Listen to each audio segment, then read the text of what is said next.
السلام علیکم۔ گھریلو مفید ٹوٹکے اور صحت۔ نمبر 1، پاؤں میں درد ہے تو زیتون کا تیل لگائیں۔ نمبر 2، عورتوں کو مخصوص ایام میں بے قاعدگی ہے تو 2 عدد کھجور کھا لیں۔ نمبر 3، ناف اتر گئی ہے تو نیم گرم ناریل کا تیل لگا لیں۔ نمبر 4، چوٹ لگی ہے تو خون روکنے کے لیے روئی کو ناریل کے تیل میں ڈبو کر لگائیں۔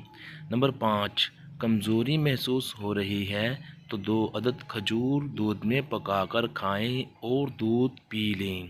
نمبر 5، عورتوں کو مخصوص ایام میں بے قاعدگی ہے تو 2 عدد کھجور کھا لیں۔ یہ مفید ٹوٹکے ہیں صحت کے لیے۔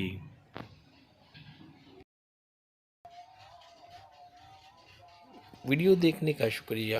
ہم امید کرتے ہیں آپ کو اچھی بھی لگی ہوگی اور فائدہ مند بھی ہوگی۔ مزید ویڈیوز دیکھنے کے لیے ضرور سبسکرائب کیجئے JRY TV کو۔ آپ کے تعاون کا شکریہ۔ اپنا خیال رکھیے گا۔